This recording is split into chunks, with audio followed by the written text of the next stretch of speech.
up today, Japanese Prime Minister Shinzo Abe fails to acknowledge or apologize for Japan's wartime sexual enslavement of women during his historic speech to a joint session of the US Congress. Despite the swirling allegations of bribery involving several of its senior members, Korea's ruling Saenuri Party secures victory in Wednesday's by-elections, winning 3 of the 4 seats up for grabs. The main opposition party fails to win any. Plus, the Korean government charters a special flight to quake-hit Nepal to bring stranded Koreans back home. Stay tuned for these stories and more.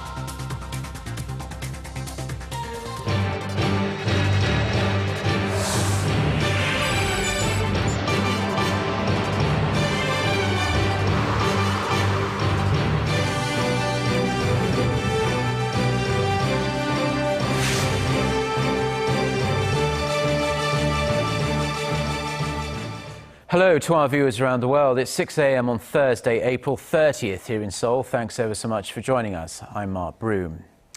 And we start with Japanese Prime Minister Shinzo Abe's speech to the US Congress. Despite intense pressure from inside and outside the United States, Abe again chose to ignore calls for him to apologize directly for Japan's wartime sexual enslavement of women. While he shirked that responsibility, Abe did offer great sympathy for the American lives lost during the war. Son Jung-in has more. There was no shift in his stance. During a 45-minute speech to a joint meeting of the U.S. and Senate at the U.S. Congress on Wednesday, Japanese Prime Minister Shinzo Abe expressed deep remorse over his country's role in World War II, but stopped short of offering a clear apology for such atrocities as the sexual enslavement of women from Korea, China, and other nations. Our actions brought suffering to the peoples in Asian countries. Focusing more on the future of the U.S.-Japan military alliance than Tokyo's past wrongdoings, Abe did not use any apologetic expressions during his landmark speech. Instead, he said that armed conflicts have always made women suffer the most. The remark is being seen as an attempt to make sexual slavery look like just one of many human rights violations that happened during war. It was a clear contrast with the apologetic tone Abe struck about U.S. suffering during the war. I offer, with profound respect, my eternal condolences to the souls of all American people that were lost during World War II.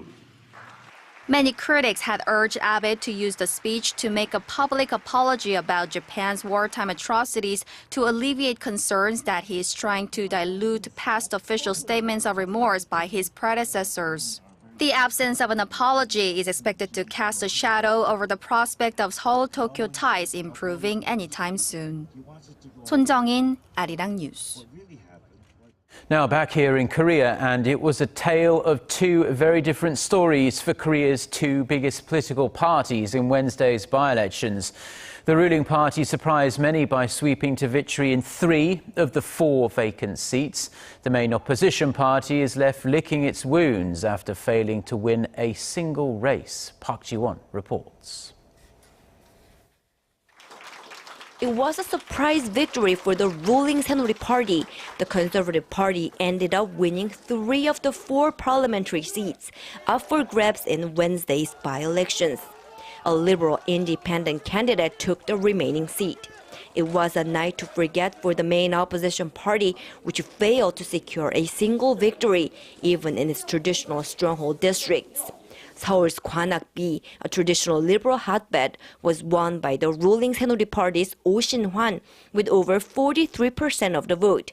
The liberal vote was split, with the main opposition New Politics Alliance for Democracy's Chung Tae-ho earning some 34%, while independent Chung Dong-young, who used to be a key man in the main opposition party, finished with more than 20% of the votes. Chungwon district in Seongnam, Gyeonggi-do province, went to the ruling Saenuri Party's Shin Sang-jin in an easy victory.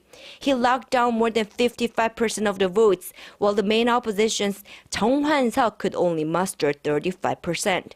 In Incheon's Ganghwa B district, the Saenuri Party candidate An Sang-soo, former Incheon mayor, beat the NPAD's Shin Dong-gun 54% to 42%.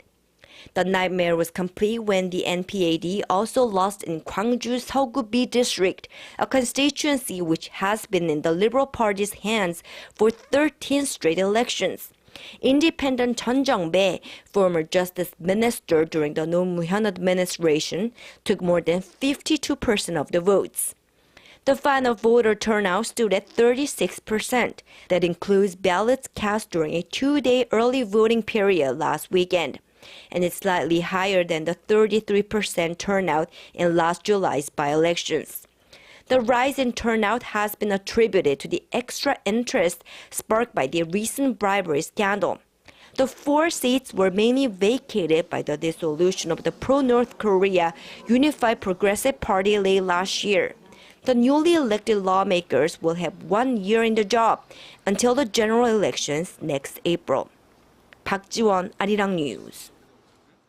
Now, as a result of the ruling Saenuri Party's impressive showing in the by-elections, the Park Geun-hye administration has been given a mandate to push ahead with its reform agenda. The ruling party had aimed to secure at least 2 out of the 4 seats, but going one better means they have added to their majority at the National Assembly. They'll be looking to forge ahead with their labour market reforms and plans to shake up pensions for public servants. The main opposition, New Politics Alliance for Democracy, faces a more uncertain time following its thoroughly disappointing performance given the circumstances. The Liberal Party was relatively in a favourable situation as the ruling party, as we just heard, has been mired in high-profile allegations of corruption in the run-up to these by-elections, with the NPAD failing to win even a single seat despite this backdrop. Many observers say party divisions will likely deepen. The party's leader, Moon Jae-in, is due to make a statement on the election results at 10 a.m. Korea time. In economic news, Korean manufacturers' confidence for this month strengthened to its highest level since last April. But it was largely the big conglomerates that drove up the sentiment. The outlook for small and mid-sized firms remained unchanged. Shin Se-min has the details.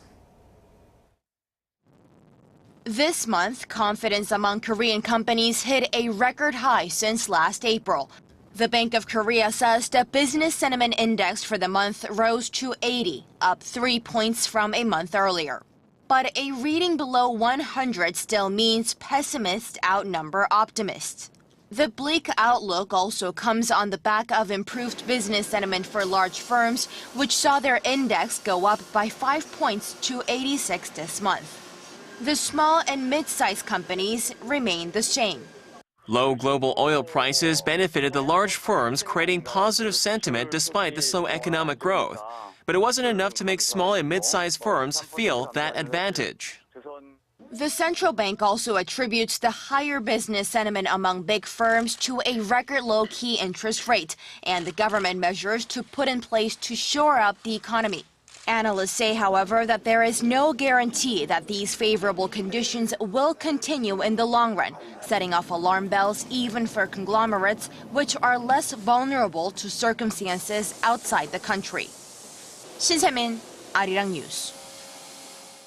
The much talk about rate increase by the U.S. Federal Reserve could be further away than many had anticipated. Wrapping up a 2-day policy meeting in Washington, the Fed didn't signal any shift from its current policy, just saying that it will raise its record low interest rates when it's reasonably confident inflation is moving towards 2%. Analysts say the statement suggests the Fed won't look to raise rates until September at the very earliest. The Fed's statement came hot on the heels of disappointing government data, which said the country's GDP expanded just 0.2% in the first 3 months of the year, well down from the 2.2% increase in the fourth quarter of last year.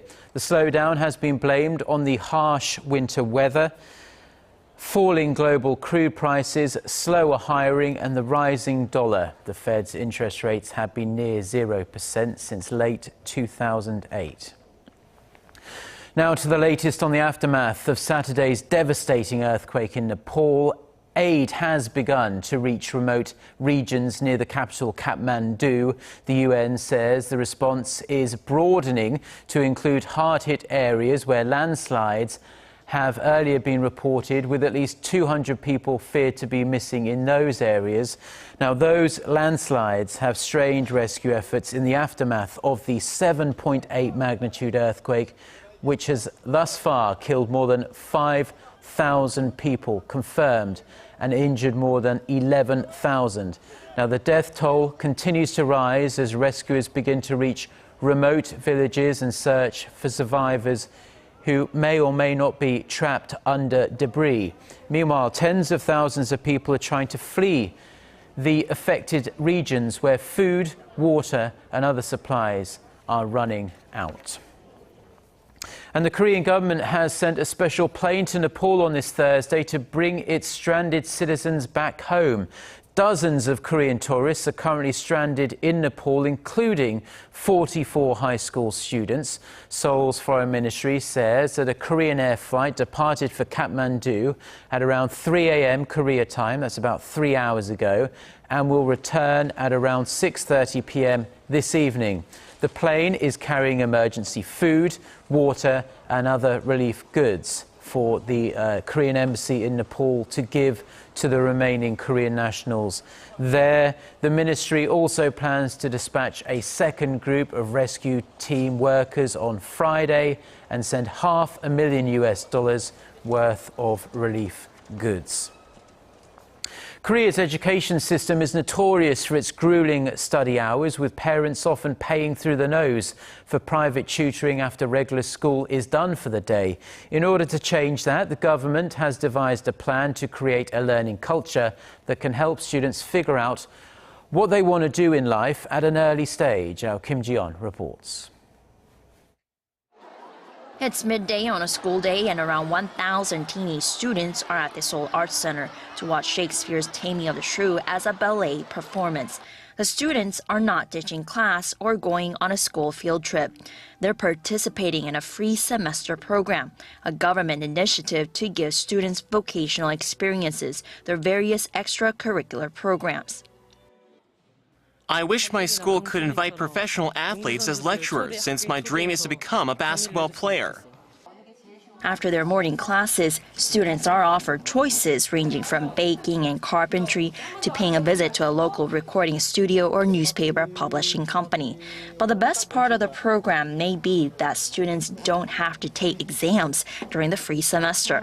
No midterms and finals, giving them more breathing space to nurture talents and interests that could launch lifetime careers. Educators seem to like the new program as well.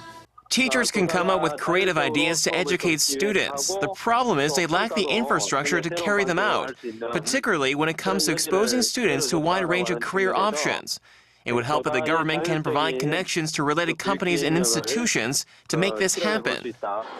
The free semester program is part of an attempt to change the country's highly competitive education culture and its focus on getting good grades. The Education Ministry is planning to propose a bill to expand the free semester program to all junior high schools by 2016. Kim Ji-yeon, Arirang News. Now, people who live in Korea love to see the so-called red days on calendars, which means a public holiday is coming up. There's a big holiday coming up later towards the end of next month. And it's more than just a day off for Buddhists. Preparations are already underway for Buddha's birthday. Our Connie Kim caught up with members of the Buddhist community who are getting ready for the festivities. When it's your 2,559th birthday, the celebrations begin early. Buddha's birthday takes place in a few weeks on May 25th, but the celebration committee kicked off festivities on Wednesday, lighting up this replica of a pagoda in central Seoul. The committee also invited international students to take part in the ceremonies. I have an experience in temple stay, and it really was so nice. So I decided to participate in this Buddhist festival. The Chogyesa Temple in Seoul is an important site in a country where 20% of the population is Buddhist. With the celebration just around the corner, members of the Buddhist community are busy cleaning the temples and putting up colorful lanterns. The lanterns are only up for a few weeks, but it takes the volunteers all year to make them, drawing the designs and painting them by hand. This year, we try to include symbols of Buddhism, such as instruments and bells used in rituals. Over 100,000 lotus lanterns will adorn the streets of Seoul, building up to the Lantern Festival starting May 16th, and various birthday events will take place across the country. Connie Kim, Arirang News.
Well, that's all we have for now. I'm Mark Broome. Have a wonderful rest of the day or night, wherever you're watching us. And we do hope to see you at the same time tomorrow. Goodbye.